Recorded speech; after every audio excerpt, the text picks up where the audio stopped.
Em Demon Slayer existe uma categoria especial de Onis chamado de 12 Kizukis, sendo separados em luas inferiores e luas superiores. Como o próprio nome já diz, luas inferiores sendo os mais fracos e luas superiores sendo os mais fortes, sendo o lua inferior 6 o mais fraco e o lua superior 1 o mais forte.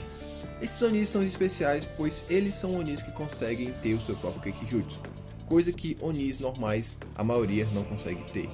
E eles também receberam uma quantidade grande de sangue do Muzan para poder ajudar na sua pesquisa. Porque o objetivo desses Onis eram dois: eram eliminar caçadores e Hashiras e procurar o lírio da Aranha Azul, sendo essa principal função sendo dos duos superiores por seus demônios mais fortes que não enfrentavam tanta dificuldade, pois os duos inferiores eles eram demônios fortes para caçadores. Porém, quando eles encontravam o Hashira, a maioria das vezes eles acabavam sendo derrotados. O que fez Muzan mesmo na primeira temporada eliminar todos os Onis inferiores, deixando apenas Emo, que logo no arco seguinte foi derrotado por Tanjiro e Inosuke, então sobrando só os Luas superiores. Então, sendo o Lua superior 6 o mais fraco e o Lua superior 1 o mais forte. Mas alguns Onis dentro dessa categoria, mesmo sendo enumerados, eles não parecem ser tão fortes comparados a Onis que estão um nível abaixo deles. Um desses Onis é o próprio Doma. Doma é a Lua Superior 2, porém ele não é considerado tão forte pela comunidade, até mesmo tendo uma grande discussão que o Akaza, que é a Lua Superior 3, é mais forte do que ele. E também tendo algumas pessoas que acham que o Hantengo, que é a Lua Superior 4, e Gyotaro, que é a Lua Superior 6, sendo mais forte do que o próprio Doma. Mas por que o Doma aparenta ser tão fraco? Bom, você vai entender agora nesse vídeo. Mas é claro, não esquece de deixar seu like, a sua inscrição. Bora pro vídeo. Em animes de lutas, para avaliar o poder de um personagem, geralmente a gente analisa seus feitos, para saber o tanto de coisa que aquele personagem fez, para saber se ele era tão forte ou não. Alguns animes usam numeração para escalar o nível de poder de um personagem, como por exemplo em Dragon Ball Z, logo no começo que existiam os Scouters, mas depois foram logo abandonados porque o nível de poder de Dragon Ball escalou de uma forma muito absurda, então os Scouters foram deixados de lado. E em Kimetsu no Yaiba também tem um pouco desse lance de escalar personagens por numeração, porém atribuído apenas por luas superiores e luas inferiores. Porém, luas inferiores aqui a gente vai deixar de lado e vamos avaliar apenas luas superiores, sendo o Lua Superior 6 o mais fraco e o Lua Superior 1 o mais forte. E um desses luas superiores que a galera acaba muito chamando de bucha é o Doma, a Lua Superior 2. E os motivos são: ele não teve tantos feitos significativos na obra e também ele foi derrotado de uma forma muito tosca em comparação aos outros Onis. Mas bem, vamos avaliar. Os feitos do Doma basicamente foi derrotar a Kanai, a Hashira da Flor, e derrotar a Shinobu, a Hashira do Inseto. Só que não são tão feitos tão grandes, pois até hoje não sabemos se a Kanai era tão forte ou não. No último vídeo eu fiz uma análise sobre essa personagem, se você tiver interesse de saber se ela era forte ou não, dá uma olhada no último vídeo depois que acabar esse aqui. Mas a Shinobu era confirmado pela obra que ela era a Hashira mais fraca. Mesmo tendo todo o lance de como ela derrotou o Doma, fisicamente a Shinobu é a Hashira mais fraca, isso não tem discussão. Porém o Doma era um Oni que tinha um Kekijutsu que era muito apelão. Basicamente a sua habilidade era manipulação de gelo, ele poderia fazer várias coisas com gelo, até mesmo clones dele mesmo que tinha a mesma força, como ele mesmo faz durante o mangá. Porém o Doma ele tinha um grande problema, ele não levava seus oponentes a sério, ele sempre ficava brincando durante as batalhas. Na batalha mesmo que ele teve contra Kanai, no mangá é afirmado que a batalha durou uma longa noite, até mesmo chegando ao ponto de amanhecer e o Doma não conseguir finalizar a Kanai, até mesmo dando tempo da Kanai se despedir da Shinobu. Então a gente consegue ter uma noção ali que ele era um Oni que não era tão forte assim ao ponto de finalizar logo de cara um Hashira, porque não deu tempo dele finalizar a Kanai. Diferente de outros luas superiores, como por exemplo o Akaza, no filme Mugen Train. Akaza também estava brincando quando lutou contra o Rengoku, pois o objetivo do Akaza ali era transformar o Rengoku em um Oni. Então o Akaza começou a ir de leve contra o Rengoku para apenas machucar ele e fazer o Rengoku se entregar e se tornar um Oni. Até um ponto mesmo que ele chegou a atravessar o corpo de Rengoku para não dar mais nenhuma opção para o Hashira ser obrigado a se transformar. Mas mesmo assim Rengoku não quis. Então a Akaza, mesmo brincando com Rengoku, conseguiu finalizar ele, coisa que o Doma, que supostamente é mais forte que o Akaza, não conseguiu. E quando analisamos outros Onis, como por exemplo o Hantengo, Alô Superior 4, vemos que ele quase conseguiu derrotar uma Hashira marcada, que no caso era Mitsuri.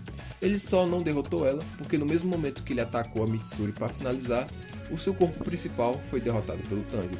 E quando avaliamos o Gyotaro teve uma luta épica de igual para igual contra o Uzui, que até aquele momento era o segundo Hashira mais forte na obra. E mesmo assim, o Gyotaro foi derrotado com a ajuda de 3 outros caçadores, que no caso foi Tanjiro, Inosuke e Zenitsu, que esses aí também tinham um nível próximo ali de um Hashira. Então, quando analisamos a morte do Domo, ela é uma morte meio tosca, pois o Domo morreu para 2 caçadores que nem mesmo eram Hashiras, que no caso era Kanao e o Inosuke. Claro que naquele momento ali do mangá, os dois já tinham nível Hashira, mas não era nada oficial, e eram até mesmo caçadores que nem chegaram a desbloquear a marca do caçador. Claro, sabemos que o Doma foi derrotado principalmente pela Shinobu, porque Doma, depois que ele absorveu o corpo da Shinobu, ele também absorveu todo o veneno que ela tinha guardado. Porém, ele não tinha percebido isso no momento que estava absorvendo ela, o que também prova que o Oni também ele é um pouco lesado, porque se fosse um Oni mais atento, teria percebido que aquela carne que ele estava consumindo estava envenenada, e o Doma não percebeu isso. Agora, quando avaliamos a luta do Akaza no Castelo do Infinito contra o Tanjiro e o Tomioka, a coisa fica mais interessante. Naquele momento, Tanjiro estava mais forte, pois tinha desbloqueado a marca do caçador, e Tomioka também já era um Hashira que era consideravelmente muito forte. E os dois, quando enfrentaram o Akaza, não tiveram a menor chance, não conseguiram nem colocar pressão, até o momento que o Akaza conseguiu tirar o Tomioka da batalha por um tempo e ficou contra o Tanjiro. Mesmo com o Tanjiro marcado e já com o nível de Hashira, não estava conseguindo lidar com o Akaza. Mas, claro, dessa vez a Akaza de fato estava lutando a sério, não estava para brincadeira. Mas mesmo assim, ele era teoricamente mais fraco que o Doma, o que torna as coisas um pouco estranhas. Após isso, Tomioka volta para a batalha e consegue ali quase que igualar sua força com o Akaza. Só que a diferença é que agora Tomioka estava com a marca do caçador, ou seja, eram 2 Hashiras marcados contra a Lua Superior 3. E mesmo assim, os dois não estavam conseguindo colocar pressão no Akaza. Conseguiram fazer alguns golpes contra o Oni, mas claramente a Akaza estava na vantagem. Até que o Tanjiro conseguiu desbloquear uma nova técnica, que era a ocultação de presença. Que basicamente essa técnica não conseguiu a Akaza detectar quando o Tanjiro estava perto. E foi usando essa técnica que o Tanjiro conseguiu decapitar o Akaza. E nisso o Akaza ficou muito assustado e impressionado, pois naquele momento ali ele poderia morrer. Porém, devido à força de vontade desse Oni, ele não se entregou e acabou regenerando a sua cabeça. E até mesmo nesse momento ele é reconhecido por um dos 2 superiores, que fala que o Akaza agora era uma nova criatura. Agora a Akaza estava numa condição quase que a mesma que o Muzan. A Akaza não morreria mais para Nishirins comuns, a Akaza só morreria agora para o Sol, pois ele conseguiu regenerar a sua cabeça, que supostamente era o ponto mais fraco de qualquer Oni. Porém, a Akaza acabou sendo derrotado, pois nesse momento que ele conseguiu regenerar sua cabeça, ele também saiu do domínio do Muzan, o que fez ele ter suas lembranças de volta, e acabou se lembrando da sua esposa, e nisso ele acabou desistindo de lutar, porque via que não tinha mais sentido estar vivo, e meio que o Akaza se autodestruiu, então dando a vitória para Tanjiro para Tomioka. Mas basicamente não foi Tomioka e nem Tanjiro que o derrotou, pois o Akaza tinha desistido da luta.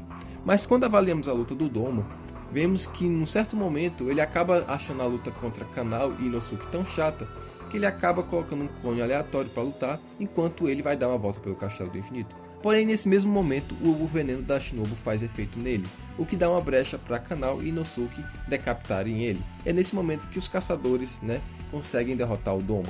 Doma, nos seus momentos finais, acaba pensando que talvez também poderia regenerar sua cabeça, mas ele percebe que não teria nenhum tipo de objetivo na vida e não adiantaria de nada continuar vivo, então meio que ele desiste e acaba morrendo. Muitos falam que nessa cena ele não conseguiria regenerar por conta que estava com muito veneno da Shinobu, mas eu acredito que se ele tivesse feito um pouco mais de esforço, ele também conseguiria ter regenerado a sua cabeça, porém não regenerou. Um detalhe que vale aqui destacar é que Kokushibo também, igual a Akaza, conseguiu regenerar, e olha que Kokushibo foi derrotado pela lâmina carmesim falsa.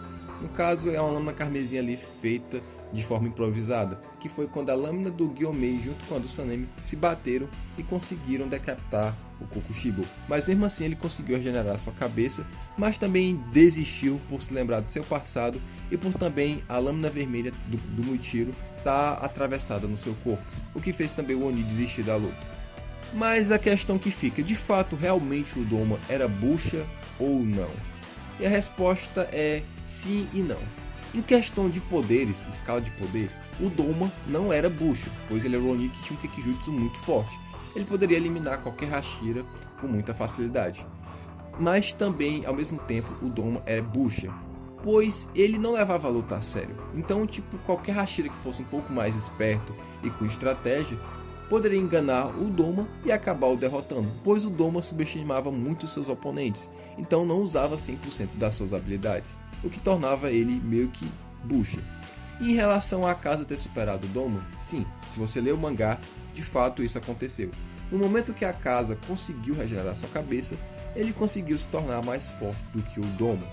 Claro que ele não recebeu uma promoção ali porque tinha muita coisa acontecendo e também o Muzan estava se recuperando depois da explosão, então não tinha como o Muzan ali do nada dar uma promoção para o Akaza.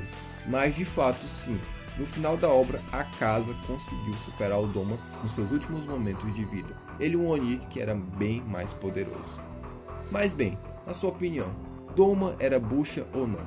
Na minha opinião, meio que sim, pois o que vale para o personagem é seus feitos e não o seu nível de poder total. Ele tinha muito poder, porém não usou muito. Claro, ele fez um bom trabalho como um lua superior, eliminou 2 Hashiras, porém foi derrotado de uma maneira muito tosca, que até hoje é lembrado como piada pela comunidade. Mas agora eu quero saber da sua opinião. Doma era bucha ou não?